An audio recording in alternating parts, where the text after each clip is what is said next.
some of the stronger teams from last split are having trouble adapting. Cloud9, second best team last split, us third best team last split, both went 0-2. That kind of sucked. It's not going to be enough, and Immortals take down P1 on day 1 of the summer split. That's going to be all she wrote. There shouldn't be a way back. The double kill as Contracts falls. Ray jukes the skill shots, but it doesn't matter. The turrets have fallen. The Nexus will follow suit. And Counter Logic Gaming takes down Cloud9 in the first match of the split. In both games we lost, I just felt like we couldn't do anything. We don't have damage. I think we lost.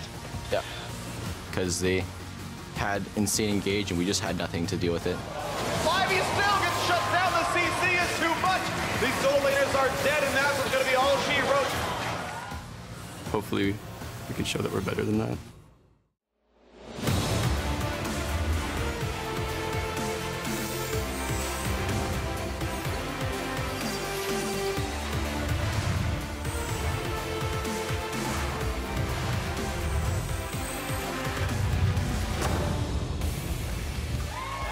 Welcome to week 2 of the North American LCS, a day all about proving yourself as teams return to see if they are belonging on the top or the bottom of the standings. Fans here ready to go, cheering on. And of course, we can see that Cloud9 coming in under the new threshold of the North American LCS. I had that one ready, don't worry. You've got Arrow on your screen as well. Of course, he'll be in the first match of the day, and his lane mate Shady hoping for redemption off a 0-2 start, similar to, of course, Cloud9 themselves. Hello, everyone. My name is David Freak Turley, and joining me is a man who thinks he can criticize the LCS when he can't even win a game in Challenger, Mark Zimmerman.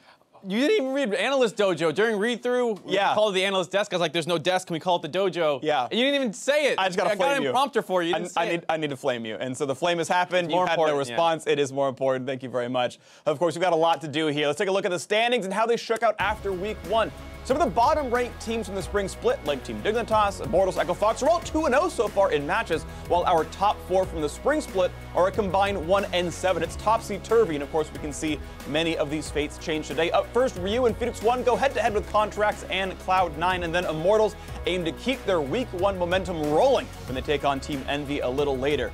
So as I mentioned, the standings have been pretty crazy here with bottom teams at the top teams at the bottom. I want to ask you sort of, what are ones that point out as indicative or very non-indicative of performance? And obviously it's 1 week, so you have to take it with a small grain of salt, but I would say on the side of Cloud9, it is a little bit concerning because if you look back at the history of this team, basically since Reaper has joined the coaching staff, one of the biggest things that happened for them was the death of lane swaps, and after that they've been a great team. But they never seem to improve too much over time. Last split being a great example of that, where they start ahead of TSM and finish behind them. Very close finals, of course, but over the course of the season was a little close. Yeah, so I guess you're saying that C9 don't grow very much, but I think they're still a top 4 team. I think we expect them to make semifinals, at very least make playoffs. I think that's almost a shoo-in. Yeah, and I'm not saying that they're going to drop completely out of the top half of the league, but you're concerned about teams like CLG, TSM, and potentially even Immortals overtaking them. And is C9 capable of closing that gap? It's a little scary if you track their history. Sure. So let's talk about C9's opponent here, Phoenix 1, also 0-2 despite being the 3rd place finisher's last split.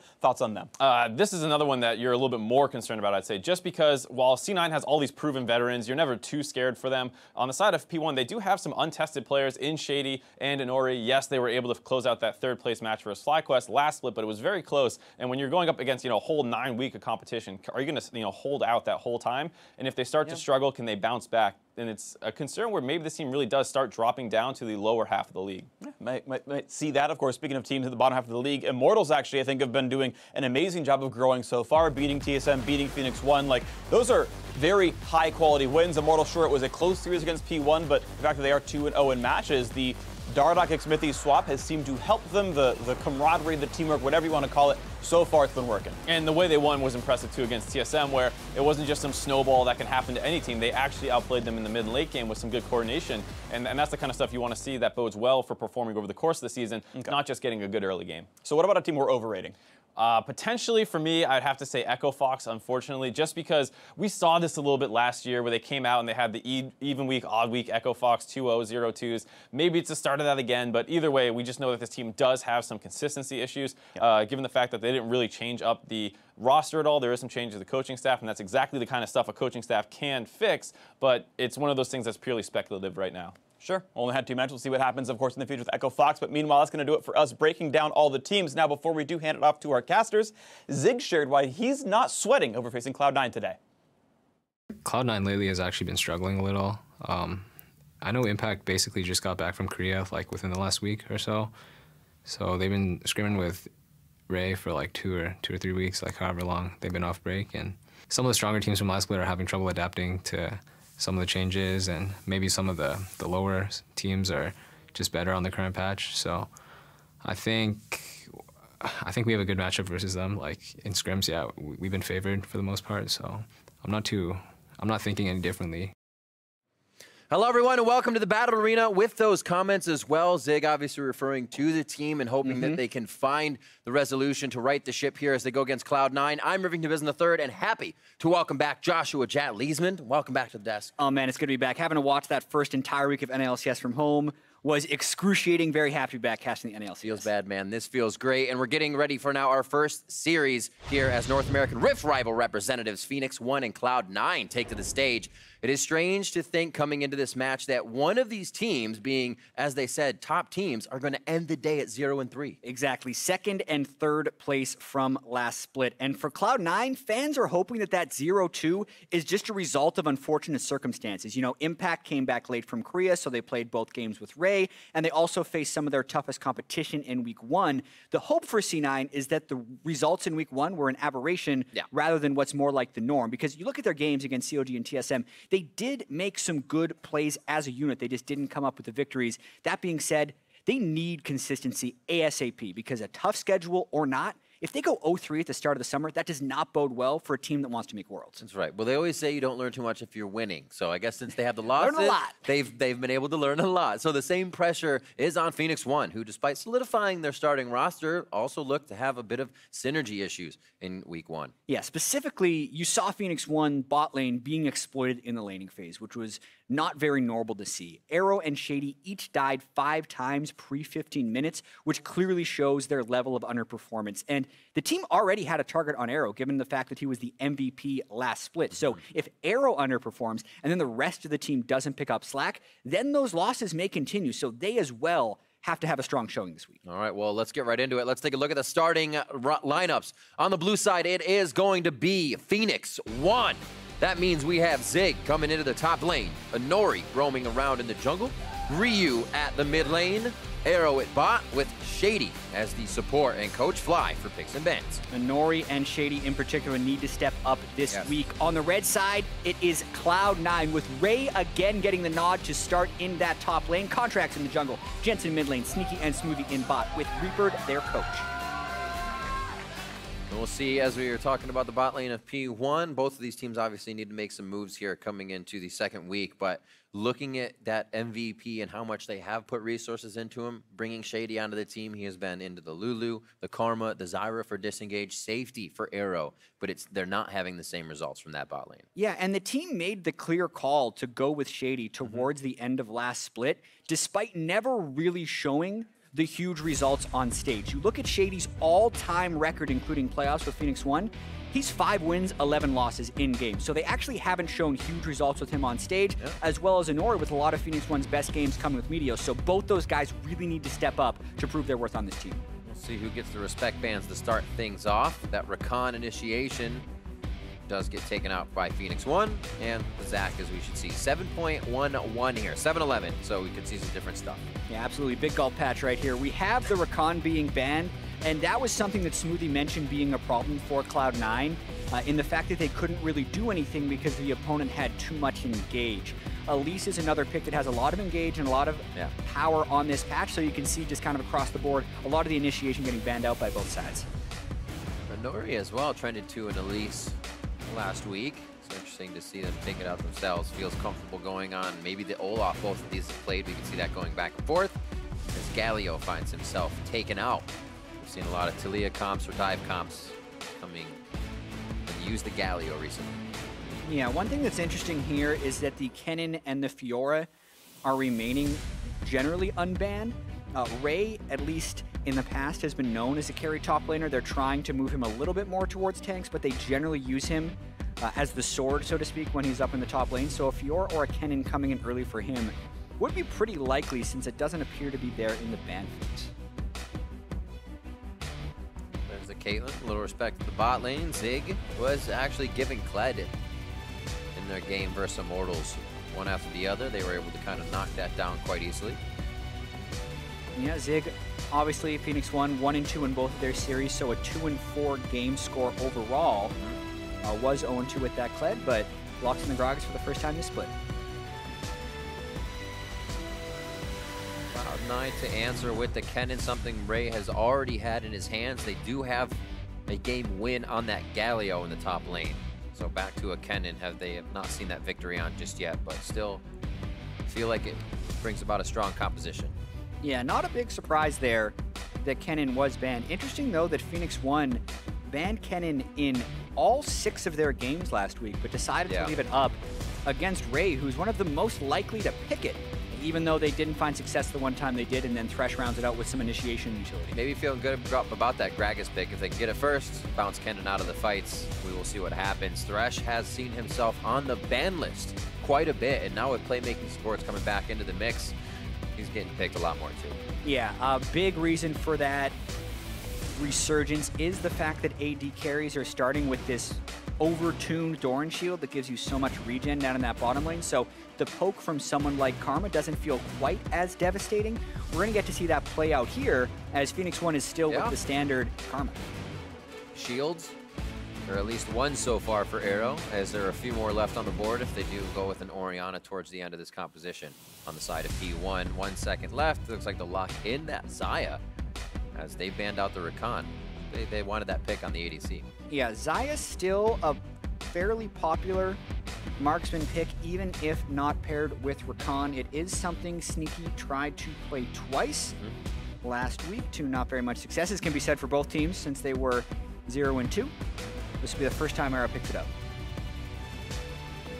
He actually went pretty versatile the previous week. Bringing out that Kog'Maw, looking at the Twitch, Caitlyn, the Varus, making sure he got just about anything he could feel comfortable on. So he's going to go, like you said, first one for Xayah here. We'll see if he finds that comfort. The Olaf does get picked up as we see the Gragas on the other side. And we're going to ban phase 2 here to see what Cloud9 can start focusing down for Phoenix 1. Yeah, I do find the Olaf pick a little bit interesting, mainly when you have junglers like Lee Sin still available and Contracts is so skilled at that champion, plus the utility you'd be able to bring with the Thresh. Olaf, a much more straightforward champion, potentially wants it just to run down Xayah in that bottom lane since she is a dashless marksman, and while she can go untargetable, Olaf will be right there waiting when she comes back down. But pretty confident pick there to go with Olaf instead of Lee Sin. So Rio's getting focused in the mid lane. He does have that Ori, that Ahri, quite a few things to pick. They take out Talia from Jensen. She hasn't actually had the play on that just yet, but still know that is a pretty formidable pick for him. Yeah, you can see since neither team is locked in mid laners, and because the pick like Gragas can technically flex between top lane and jungle, it's pretty much the sole thing these guys are looking to ban out. C9 have the ability to still get that last pick mid, so they're banning out the most powerful thing in the Syndra, and with Syndra banned, Talia actually becomes a very good blind pick, which is I think why Phoenix 1 decided to ban it there. Like the ban onto Shen, takes away protection for Arrow, lane control for Zig, and also might help to solidify where that pick goes for Phoenix 1. Right? They may have been thinking that that Shen, they could flex it, but now it may just be in that jungle. 7 seconds left for them. Just making sure they're taking away the power picks there for Phoenix 1. Whoa, I like it. The Lucian ban, as we've been seeing him mid a little bit more, been a nuisance in that sense. Yeah, I actually hope that Jensen locks in the Orianna here. I feel like it's one of his best champions, and C9 performs so well when he is on it. Plus, I feel like Orianna fits really well into split pushing compositions because she can disengage very well, as well as having that kill threat every time she's with the squad. So, a very strong pick there for Jensen.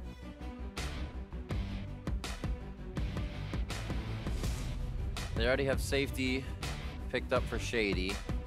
Some more kill potential coming in from Ryu on the Ahri. Yeah, one thing you need to try and lock down when you're going up against a Kennen, if you can't necessarily match it with a lane counter pick, if Zig doesn't have anything ready for that, you need the rest of your team to be able to collapse on the split push so they can never set it up properly. And that's what I feel like P1 would be trying to do with these last few picks. Once again, Inori doesn't necessarily play Lee Sin, which could be another reason for the Olaf to be taken away. Right. Instead, opts for Kha'Zix. But a lot of things in that team composition for Phoenix 1 can collapse on a split-pushing Kennen and try and shut that down. So a lot of onus will be on the rest of C9, the four-man squad, to make things happen if Phoenix 1 try and make those collapses. Ooh, could they be swapping around the Kennen to the bottom lane and doing a full switcheroo? They do. Oh, the Kennen support coming in from Smoothie. And we're going to get the Olaf in the jungle. Ray will take that Jarvan to the top lane. Yeah, it's the bot lane. Or Kennen, I'm sorry, AD carry. Yeah, exactly. For Sneaky and Smoothie, both start with S. It's an easy thing as they have to mix up. Something that Fnatic definitely shows the most success with. Normally, Reckless seems like the only one who can do the bot lane Kennen. Don't often do this, but you could scout this pick. Sneaky played it last night on stream, as obviously, for the bot lane Kennen. Just but giving it away. It is an interesting switcheroo, right? Because Phoenix 1, I felt like, was trying to make generally picks that would be able to stop that split-pushing top lane Kennen. And we're just so used to, with the bans going through to Kennen, seeing it as the top lane for any team that's not named Fnatic. But C9 try and mix it up a little bit here and still get a lot of physical damage from the top lane on the Jarvan. So that last second switch up, I really want to see how that plays in the laning phase up against the Karma and Xayah lane. So Cloud9 coming into week 2. A little bit of back and forth. I'd say some chess. Getting a little hop there. Back and taking away a few of Phoenix 1's picks and making them their own. The Orianna was a good lock-in, but Ryu still gets the Ahri. It'll be a great matchup to watch in that mid lane. And we were saying, let's watch the bot. Is Arrow going to be able to step up? Is Sneaky and Smoothie going to be able to? And now we have a Kennen Thresh versus the Xayah Karma. Yeah, and the Xayah isn't necessarily a super long-range marksman that can punish Kennen super heavily in lane. So just because the Kennen is going bot lane doesn't mean you can't build the Blade of the Ruined King, Hurricane, and still be a split-push threat. So really curious to see how C9 decide to utilize this pick. All right, so we have Arrows, Xayah, first here, NALCS. Sneaky's first Kennen, NALCS. Wow. And he's been in the NALCS since summer split of 2013. Quite a while. We'll see if it fits into the way of his play style. It's very aggressive here from Cloud9. So once we get out of this laning phase, fights be quite abundant. Yeah, that's not to say the laning phase doesn't have a huge influence on this game. Remember, Arrow and Shady, 5 deaths before 15 minutes just last week. Far higher than they're going to need with Arrow, supposed to be that reliable carry who's always in the right position. Not working out that way last week. That was very true. You know, Arrow to be somebody who, like you said, has that good position, which leads into the team being able to do more around him during a fight, or not even have to think about him. And one less thing, he was really able to provide safety and comfort for the team in his bot lane position. They're getting a little damage onto Sneaky to start things off. Both are starting Doran shields. The only difference is Ray and his Corrupting Potion to Ziggs start on that as well. Keep a focus on Sneaky and what he decides to level. Yeah, curious to see the accelerated jungle starts as well. Both guys trying to get good pulls. If Zig could steal this, if he would have been a little bit more patient, the Q would have done... I felt like it would have stacked up long enough to take some of those Raptors away. He does get some experience, though, which prevents Contracts from hitting level 2 exactly when he wants to. And that actually really hurts, because you want to be using Vicious Strikes on the red buff once you get low health in the jungle, and Contract's unable to do that. So he gets very low, where he doesn't necessarily want to, but he's Olaf. He should be fine with this Smite and continue on jungling. He's got it pushing the lane by Arrow and Shady here, so Contracts ending on the bot side. May be able to pay off if they have not reset the lane. Yeah, the biggest fear for Contracts would be that they didn't early scout where Nori was, so Contracts would have had a threat of getting killed at blue buff. That's why I actually warded over the wall there, you can see on the minimap. But Inori, nowhere to be found, just doing his own big camp route. No smite, but should be all right. So a little invade with your usual blast cone denial. Shady going over and making sure they can get that so Contracts doesn't make his way over the wall. And back to a pretty reset lane. So P1 playing that nicely. No CS to be missed, and they come back to a fresh lane here. Smoothie trying to grab brush control. Looks like Gromp is the last thing for Contracts. Should bring him pretty low here. See if they actually try anything off it. Yeah, minion wave pretty big right now for that hook to land. So because Phoenix 1 had the shove, Shady doesn't really care if he gets hooked there. Speaking a little bit to that Olaf in the jungle, though, it could have been disastrous if P1 actually decided to invade a little bit more, but did not have the push in mid lane, so couldn't guarantee that Rio would collapse first. Otherwise, I feel like the events we saw with stealing the Raptors away could have been punished, but as of the way the game played out, did not matter. Contracts with his first bit of roam in for a ward. They do see him, so Knowledge once again is P1. Every time they've kind of pushed this lane up, we saw it as well when Shady was playing the Lulu in week 1. He would roam, find a Nori, they would become a power couple and kind of get back to lane. Here they can't have a lot of damage on Smoothie to stray from, as Smoothie down to 200 HP. Summoner's held on both sides, but it is exhaust to ignite. That kill pressure is on the side of C9. Yeah, Smoothie still with the biscuit. Not going to want to go all in until he's got a little bit more health, though. So the poke, pretty strong for Phoenix 1 down in that bottom side early, giving them shove in the lane, but not much happening outside of that, as Contracts and Nori have pretty much just been hard farming. 36 to 27 in the mid lane. As you saw, Ryu had quite a few minions to pick up. And this should just be a quick push up for Zig. He's got a little bit of a lead there. 9 or 10 minions for himself. Yeah. So good on the Gragas to hold that lane. Definitely been out shoving, and as much as the Raptor steal can put a jungler behind, it actually really helps the top laner too, because it guarantees that he can get level 2 first, especially with someone with the shove power of Gragas. So he's had that shove the entire early game. Goes back, gets double thorns. I mean, it's going to be near impossible for him to actually pressure Zig in that lane. Right. Talk about pressure. He gets to walk back. You may force Ray's flash if he's able to get a good push next time. Bot is just trading back and forth between the CS, and this is how Sneaky gets himself back up to just about par here. And there's going to be 37 to 37. Nicely done in that aggression once they got themselves off the turret. As Ray finally gets this lane to sway for himself, but that's going to call a Nori to the top as we have Contracts mid. Yeah, if you're going to gank the Ahri as Olaf, you want to go before level 6. Not much doing there, but also not much lost aside from his position there. That's why Ray is smartly kind of running back to his turret, since they don't have eyes on the Kazakhs. Both teams playing this early game fairly conservatively. Only leaving lane if they know they're safe. And there's that teleport actually coming in from Ray. It's only level 6 is just now, maybe too early for the play from Zig, but he does have lane control here, and that may pay off for the team if they go red side jungle to get something in here on the Contracts. Yeah, and I mean, the team that's going to help him shove the wave back out of his turret, but I still don't see a world in which he actually pressures Zig that hard unless Zig takes some really bad trades in lane. That's allowing a lot of freedom there. Look at the ward on the red buff. That'll pay some pretty big dividends because Contract started there, so they should see him pretty clearly when he goes for that. It's all about putting things in place. Will Ryu have that push? Will Zig be ready for it if red comes up? Right now, a lot of love from Smoothie and the team down towards the bot side of mid. Is, like you said, that 6 is pivotal for Ryu, and they wanted to shut him down just before he got it. Too late, though. Much too late.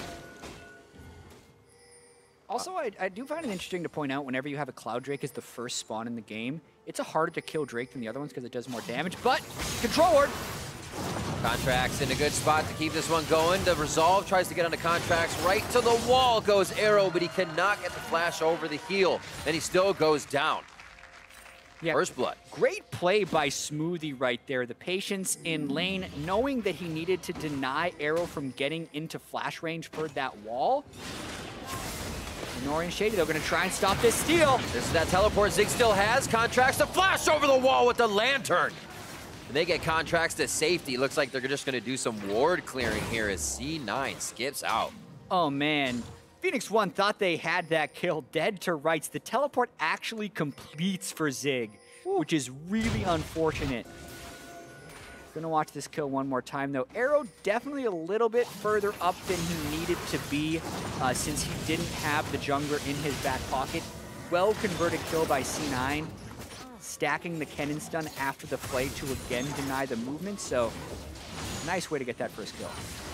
Team wants to come back, get some basic vision down, and C9 had done that a few steps sooner. It's as easy as the first blood right there onto Arrow.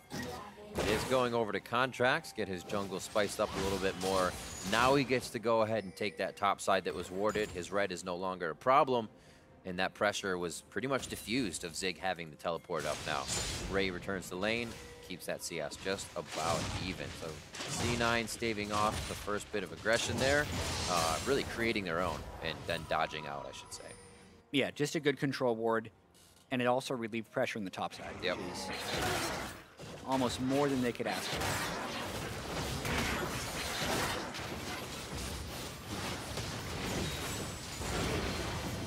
Trade off to Ryu. He can try to control mid against Jensen now. Just has a lost chapter for himself. He's kind of losing control of that mid lane, too. I mean, none of the ganks looked very lethal, but a lot of them did apply a weird amount of pressure. It kind of allowed Jensen to get free poke. It kept Ryu from ever going aggressive on him, and now you're seeing this. I mean, once the wave gets to Jensen's turret, it's still going to be about a 12 CS lead, as well as a pretty big item advantage for Jensen, getting a clean base off while Ryu's still got to go back with that 1,500 gold. Oh, see, they're doing it again, right? Yeah. Basic vision, that's what they need to get, but P1 doesn't even want to place that tri-brush now. Yeah, well, they've lost the tempo on this, and they can't necessarily go in on a level 7 cannon. If they face check anywhere, they will get CC chained by the cannon into a Thresh, Hook, and Flay. And they're already down flashes on Shady, so it's extremely dangerous for them to get any type of pressure in this bottom side. Even though they had pressure in top side, they lost that when they lost the teleport advantage with Zig. So Arrow and Shady actually in a really bad place in this lane, and C9 can take a lot of advantage off this, whether it's the Drake or whether it's setting up a dive in the bottom. Ooh, they try for the low hook. They're going anyway. Contracts is coming in. They throw in the slicing Maelstrom, and that's going to be Shady. Getting cut out of the fight right away, and Nori just has to watch from the side. Contracts tries to push it in with Jensen calling for a dive on the fight, but it was only a little dive. They just wanted that extra kill. Shady going down, and they back off. But I gotta ask, what is Shady doing taking that fight? They have no vision in the river. He's down his flash. They're against a really threatening amount of CC chain, and they just die for it. I mean, this is a continuation of some of their struggles from week 1 showing through again in this game. Ray as well, able to create a little pressure on the top side now. If there were an advantage, trying to push that. As the blue buffs, Jensen already gets back to mid to hold his lead and continue to farm the lane. And we'll see this one more time in the bot. Yeah, I mean, Arrow got a good amount of poke on his Sneaky, which is kind of why they're up there, but they can easily take these minions where they may. They're going to push into the lane. Shady up really far, walks into basically melee range of the cannon to get the ult off very easily, and then Arrow has to burn his flash as well when Jensen arrives from Fog of War and Channel Shockwave, so another win there for C9. Quickly going down to Nori just on the backside. Might have made that seem a little safer, but the 4 members of C9 acting much faster, creating that early game. Something that P1 would usually have in their favor up to 15 minutes with a few thousand gold lead on their opponents. Now, C1 in the driver's seat, or C9 in the driver's seat, I should say, to mix up the names. But P1 still trying to get into the jungle, get these wards down, and stop the snowball. Yeah, and it's tricky. You can see at least there when they saw C9 recalling, they fixed one of the things that was giving them the most problems in the early game, which was any control over the river or in the blue side of C9's jungle, because that's where C9 was really taking control of the game. So buddying up with Inori and Shady with the Sightstone, they get a bunch of wards in that side of the jungle in hopes of relieving some pressure. The problem with that, though, is they're still down 30 CS, so if they're going to try and convert anything on that, it's going to have to be a teleport play where they don't have any pressure. I mean, at the least, it allows them to take trades in lane without suffering more casualties, but it doesn't actually get them out of this bad situation they're in.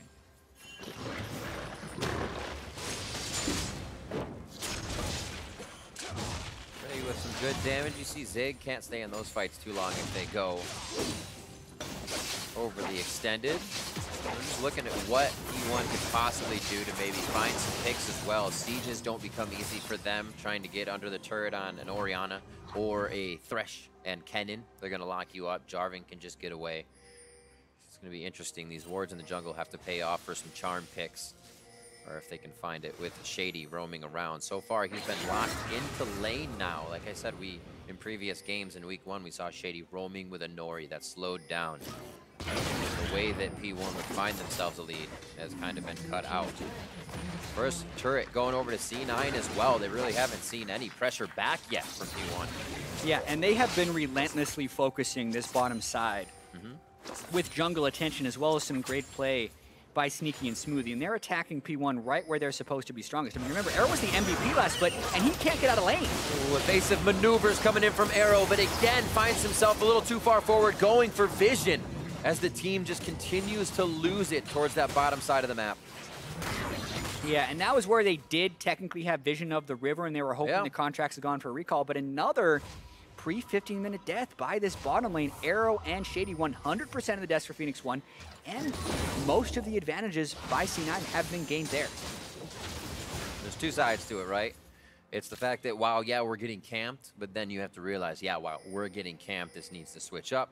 Even the pressure of a Nori isn't stopping C9 from wanting to continuously go for those dives.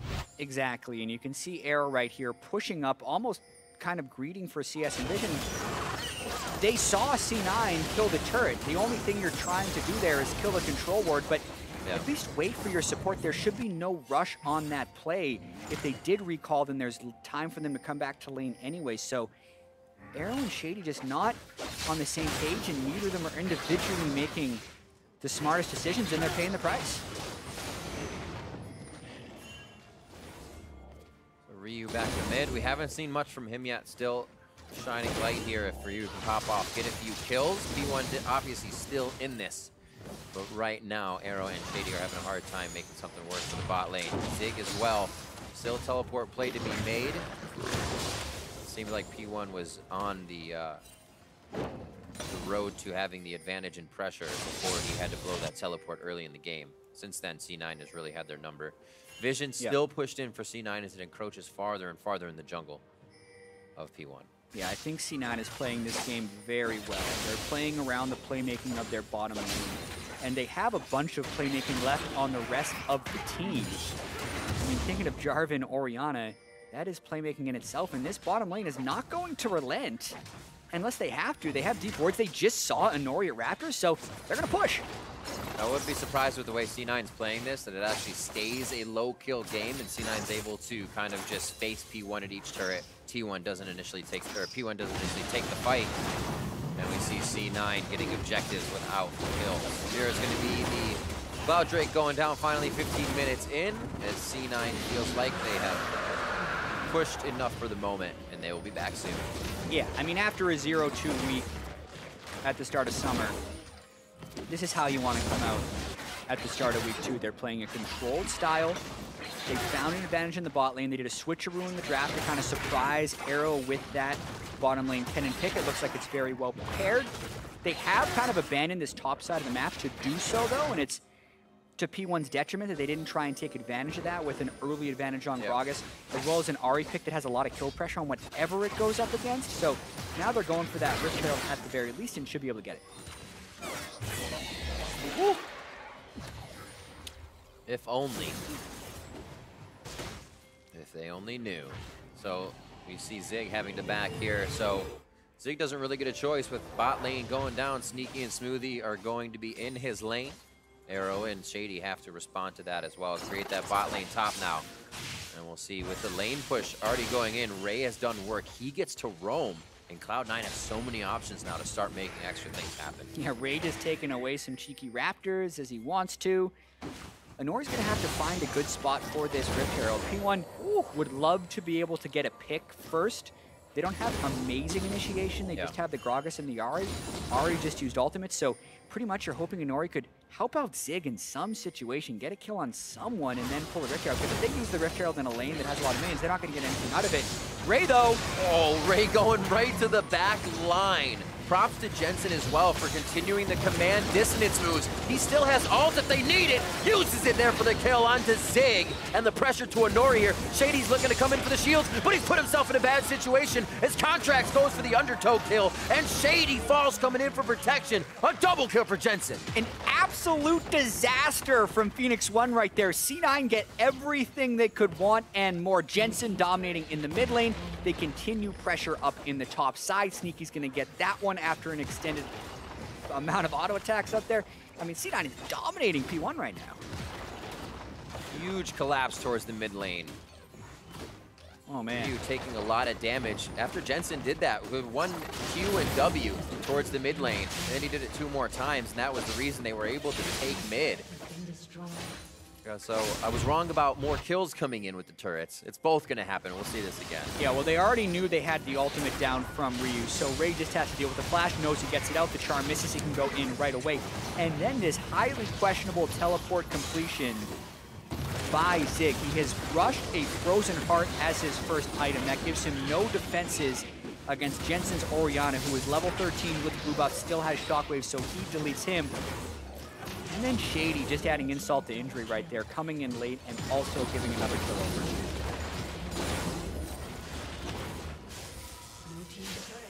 Think of a situation for Zig where you'd be up against a Jarvan. If bot lane won, you'd be up against the Kennen. But the Frozen Heart would be great, unless you put yourself then, in, like you said, in front of the AP damage. Yeah, the one person he didn't itemize to go against, he teleports boldly in the face of while he has 3 people supporting him.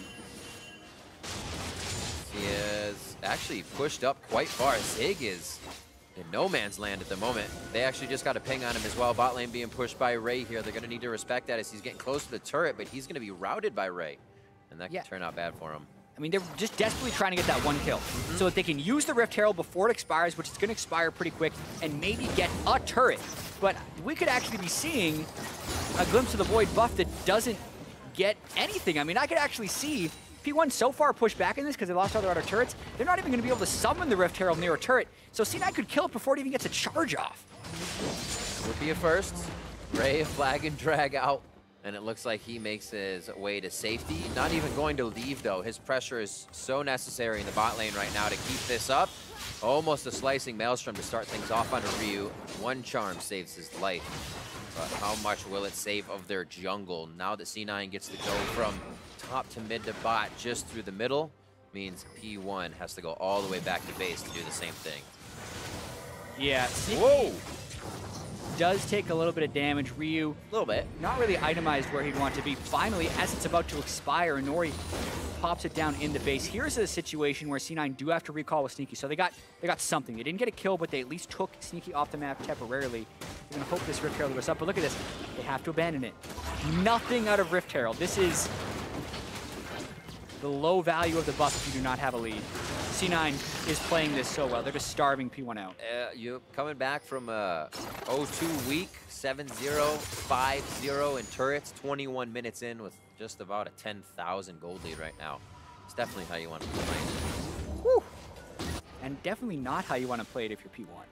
I mean, this is a team who was trying to compete with the C9 TSM top 2 reputation last split. And a lot of questions are going to be thrown their way. You know, even though Era was playing poorly and Ryu didn't have pressure mid lane, but a lot of the questions are going to be thrown the way of Honori and Shady. Because those are the 2 players that were in substitute positions last split, in the fact that we saw a lot of Meteos and Adrian and Stunt in those 3 positions to a lot of Phoenix One success. And Shady, I mean, you look at his game record all time on Phoenix One, 5-11, so never really finding that much success. Aside from the best of 5 victory they had in the 3rd place match over FlyQuest, that was about the peak for P1 Shady, and another poor performance here against C9. The tight decisions at the end of a fight seem to be where Shady is making some of his most mistakes. We saw one there in the mid, but his protection for Arrow seems to be the way they put him on utility champions, and what he can do for Arrow seems to maybe be the speculation, the choice for having him in there. That bot lane, as you said though, having a bit of trouble this season with focus from other teams, but also not being able to adjust to that focus, knowing it's going to be happening each game. Yeah, absolutely. very low amounts of jungle pressure, but the credit also has to go to C9, right? Contracts, For sure. always in the right place. C9 never giving openings. I mean, they are on their way to a perfect game if they can suffer any casualties here. No turrets have fallen. I mean, depending on if you feel like giving up the Rift Herald would break the perfect game. It's kind of a new thing we've added to our definitions of such, but C9 looking really strong. All right, Ray getting caught. What does this allow the rest of the team to do? P1 thinks of that as well, and they say, let's not lose too much pressure in mid. A charmed up Contract down to half HP. It makes it a little bit harder to ult into a fight with the confidence of your team behind you.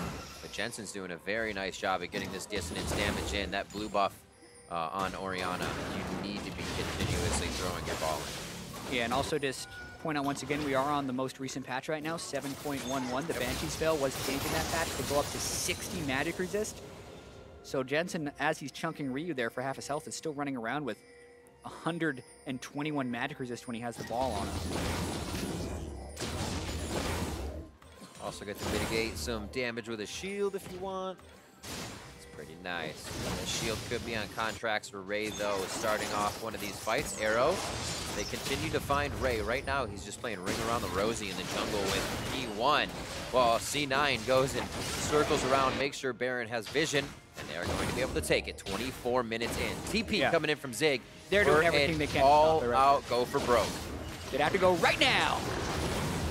They didn't get it. Oh, he was denied vision on the immediate entry with a ward. Shady goes down to about 200 HP. Contract's very low, but looks like he'll live with no follow-up damage. Ryu can't get the charm. The Orb of Deception misses, and Contract heals back up. And now they are running down. Arrow going for base. Looks like they will get Ryu out towards the top side of the map here as the rest of C9 will push down top. Yep, casual 12,000 gold lead, 25 minutes in. I mean, Phoenix won consistently just kind of behind the stage of the game. Not much they can do once they're down 10,000 gold and C9 does go for Baron. So C9, since they did get pretty low off, that's going to take the turret, get a healthy recall, and then probably try and push to end. It depends on how willing they are to dive turrets. The game at this point becomes so difficult as well for P1 because it's not like you have any time for a minion wave to pass river. They're always bouncing back from every turret you haven't dropped yet. You always have to be worried about a giant wave. Now they're Baroned up, and we'll see what P1 tried to do here as C9 takes Baron.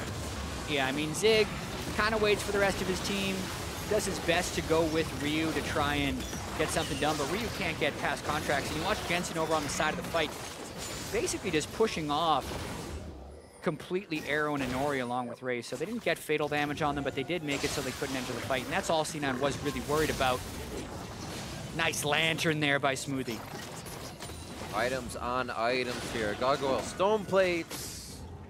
Looking for more. Almost one on Ray as well, as Contracts already has his. So these guys aren't going to be going down to Ryu's damage.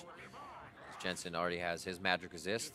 The Dory dancing around. Good to see they're in decent spirits after this first one. There is a game 2 to go, and that can easily go either way. Here's C9, though, putting up a great fight as they start week 2. 8-0, starting on the inhibitor turrets. Yeah, I mean, P1 doesn't want to dive in. Contracts is huge. Focus Resolve, not going to do much. He is on to Arrow. Feathers are called back by Arrow as well. They're going over for Zig. Zig could go down very quickly, but it's going to be Contracts first if they can get a few more shots. There's the Command Protect in from Jensen, and these kills are just limping away. P1 doing a nice job, though, at not overstepping and getting themselves caught going for these kills. Trying to protect the base. How much does C9 want to try and preserve the shutout? Because that's pretty much all that's going to dictate this one. They're going pretty hard right here. Oh, Ray's got it in mind, but he's taking the turret for the team, even with enough minions. 22 seconds on Zig here.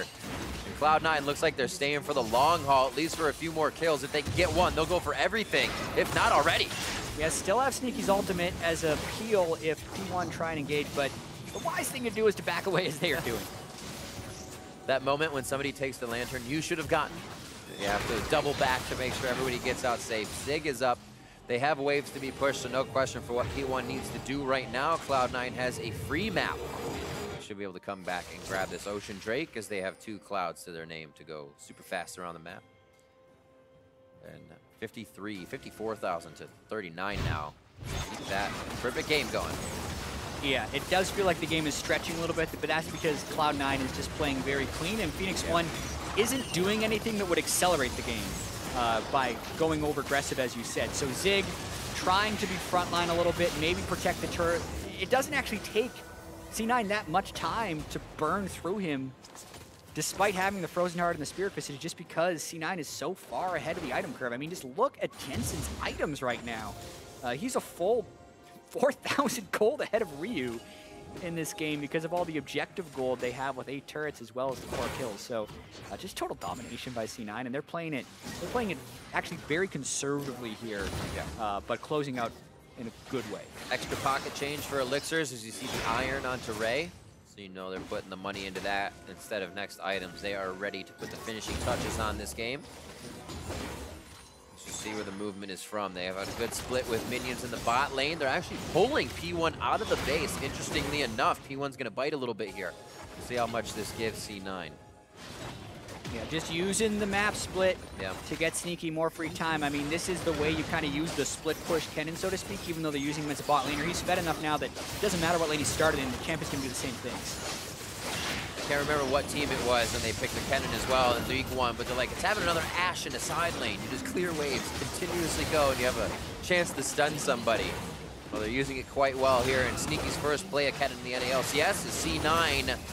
Looks to stave off the losses they have been finding here in the summer split. Going on the second Nexus turret, P1 with the last-ditch effort, just a body slam from Zig. Oh dear. The slicing Maelstrom goes down, but so does Ryu immediately. Before Summoners, Zig's gonna be the next one that falls. The Nexus turret goes along, the triple kill for Jensen as 2 members of P1, Arrow and Inori, find solace on the base, and a perfect game 1 to Cloud9 over P1.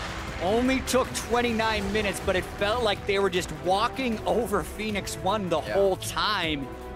The people were questioning whether the sky was falling for C9 after that first week. This should be a small answer in the other direction, that it is absolutely fine. For Phoenix 1, though, that's a devastating way to open up week 2 after already losing both games. We mentioned beforehand, both of these teams hoping to avoid that 0-3 start. And C9 off to a resounding start in this series. Silver lining back on that cloud. Now more impressive would be C1 or P1. I'm going to do that all day now. See P1 bounce back even harder. Sometimes you see that when a game sways so hard, the other team switches it up and they're able to do the same thing with good picks from the other side. But that was dominating from Cloud9, so I don't know if I can say the same. Yeah, exactly. I mean, one lane for Phoenix 1 had a small advantage early, and that's because Zig was able to steal Raptors, and that was immediately given away when he teleported down. Other than that, C9 didn't give P1 any options. They just destroyed them that game. Vision control, pick, good draft, like everything was clicking there. A very aggressive team that had to fight as well to get things done. They got the kills, they were able to disengage, and everything clicking for C9 here to start out on week 2. For more on that shutout from Cloud9, let's send it over to the analyst desk.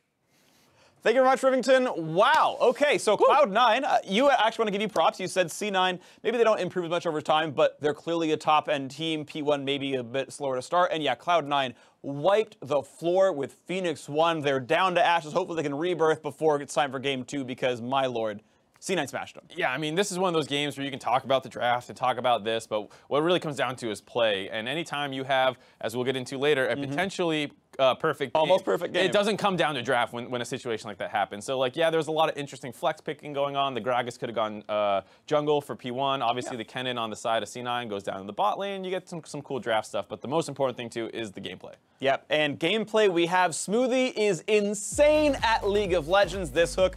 And by the way, Contract's just coming down at the exact right time, so that's a bit perfect. And this whole time, Arrow's saving Flash, but never has a way to get through it. Overall, just, you know, a little bit of a risky face check there. What comes after is really impressive for Smoothie. Being able to meet up with Contracts after that kill, they're looking for this invade. They overstep a little bit going onto this ward when looking for the red buff, and you get to see the power of Thresh, a champion that isn't super highly prioritized in North America quite yet, and there you see with that Dark Passage coming in, being able to get a 2-for-1 flash, kind of like a Tom Kench, but requiring actual skill to do. Here, you see the just the all-in potential that comes with the Thresh as well. The flaying Shady in, you get the stun with the level 6 Kennen, and you get the chain CC because obviously C9 is rotating first in this play, and eventually they're going to keep pushing down this bot lane. Yeah, and the fact that there was no call and Jensen missing, and then here, they've just got no lane pressure anymore. Arrow wants to put a ward down. Yeah, it's too late, you're dead. And that's the thing is, like, you can say, okay, Shady's new, how much of it is on Arrow and Shady, but there's obviously some kind of communication issue between these two teams, and Smoothie on your screen abusing that kind of lack of synergy really hard, because clearly he and Smoothie, or him and Sneaky are on the same page. Yeah, absolutely. And even on a small champ select point, globally, Thresh is the most played support in pro play in the world right now, and it was like 4th or 5th played in North America. And Smoothie, the first support pick of the game is him saying, no, Thresh is the best, let's go, let's play it out. And maybe that's respect for P1's bot lane, I don't know, but it clearly was effective here, so props to him. And just kind of as points to the stats right here, there was, huge leads overall for Sneaky as an individual play. And finally, I want to send us to another replay, the 4-for-0 in the mid lane that just said, okay, well, it's not just the bot lane now, we're smashing everything. Yeah, and that's kind of the case of this game, where once that bot lane pressure spills over the rest of the map, and Olaf, a champion from ahead who gets absolutely crazy. Ray having a good flank here because they have that bot lane broken open, able to get onto Ryu. The charm just misses, and he gets the ultimate to finish him off. And like we were saying, Contracts can just kind of chain CC people, or chain axe people down, and because he is relatively strong abusing that bot lane, he doesn't have to be worried about taking any damage from Minori here at all. And that TP from Zig was actually pretty bad. Like, there's no way you're supposed to get into that one after your team's already dead. So that was kind of a free kill given away, but this game snowed out of control. And it brings me to the topic that I'm actually a little bit more interested in talking about. Me too. Is, I know, we were having this debate before we started this segment. What constitutes a perfect game? And we both decided if your opponents take Rift Herald, it is not a perfect game. Nope. But you can get some levels underneath that. Right, so the idea is with a perfect game, you have given up literally nothing, and it should be highly, prized as the best thing you can ever do in a League of Legends game. It's understandable that when a team is losing, they can give something up. They can say, all right, you're going to take our whole base, but we're going to go bot lane and take a turret. And you can't like really top lane outer for Nexus. Yeah, you can't stop that as the winning team, so you still deserve some credit. And we call it a deathless game, a complete game, a no-hitter, whatever you want to call it, but it's not quite a perfect game. Yeah, it was at least deathless, and right. The entire scoreboard showed 0, which I think is fitting, which means Baron or Rift Herald was taken by the opponents. But either way, it went all right for them. I want to give a shout out to Smoothie for player of the game. I agreed with that one as well. It's always the caster's call at the end of the day. But opening picks were there. He won the bot lane, not single-handedly. He had a lantern in one hand and a hook in the other, and the teammates helped and everything. But clearly, great plays out of him. And obviously, taking that Thresh early on, you're scared when people do pick the Karma because the barrier of execution and who's supposed to have to actually make the plays to win that matchup is the Thresh. The Karma can shield herself, run around and poke, and potentially win. So you actually have to execute pretty well on the Thresh pick, which is why you see some teams not prioritizing it quite as highly as you would think with the power in the champion. But Smoothie there gets the champion and plays it perfectly. And it's really interesting, I think, because if you're taking a role where there's high variance in skill on the champions, I think it can, to a certain point, on like a sort of metagame perspective, count how good are the players at this role like in this region. Like if NA has no good supports, it's like, well, everyone's going to play Karma because none of you are good enough to play Thresh. Or if it's like, well, Smoothie's so much better than everyone else, you can play Thresh, smash everyone in your role because no one can touch you, and he gets to be a Thresh one trick and everyone else to play Lulu Karma all the time. Yeah, and I think that can work. The other thing is how long the meta has been Lulu Karma and things like that. So some of the great players might have, kind of slacked in their prep on these kind of execution-heavy playmaking champions. So you see people who are kind of more naturally inclined that way, like an Afromu and a Smoothie kind of shining early on in the season. So I believe if I heard properly, correct me, production, if I misheard you, Meteos subbing in for game 2. Oh, correct. I heard in my ear, so yes, Meteos is coming in. He was speaking the same time as you, so I heard Meteos, and I was like, I think that's what I'm more important, listen to me. So Meteos is in for Phoenix 1. Go. And so the reason is because in the draft, I was talking about this, they took the Gragas pick early on, and what's so strong about that pick is the flex to the jungle. But when you have a Nori in the game, he's more of a carry-oriented player and doesn't play the tanks that well. So you leave him in the top side, but the problem is Zig is also great on the Kled and these kind of tricky matchups that he can't quite play if you're early prioritizing tanks like the Gragas. So with Meteos in the game, you are kind of unlocking Zig a little bit because Meteos ends up as the main frontliner. You can just grab a Jace or something when the Gragas comes through or something else. Gragas, Olaf, Zach, all these things, Elise, are straight into Meteos' wheelhouse. And they're super good. We'll see what happens. Going to be a fun one. Stay tuned. Game 2 is coming up between Phoenix 1 and Cloud9. Stick around. Meteos subbing in.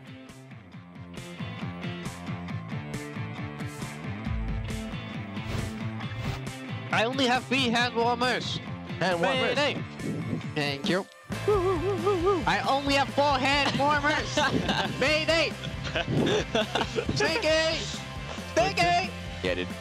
Contracts in a good spot to keep this one going. The Resolve tries to get onto Contracts. Right to the wall goes Arrow, but he cannot get the flash over the... Comment, he's here. He's here. Where's me? Nice. Can you bang? I'm going. That's all I got. That's all I got. I'm going. Oh shit, whoops. Karma. Up to you guys. Karma. Spoke buff. Nice. Mid-turret. Oh, the Slicing Maelstrom goes down, but so does Ryu immediately. Before Summoners, Zig's going to be the next one that falls. The Nexus turret goes along the triple kill. For Jensen, his 2 members of P1, Arrow and Anori, find solace on the base, and a perfect game 1 to Cloud9 over P1.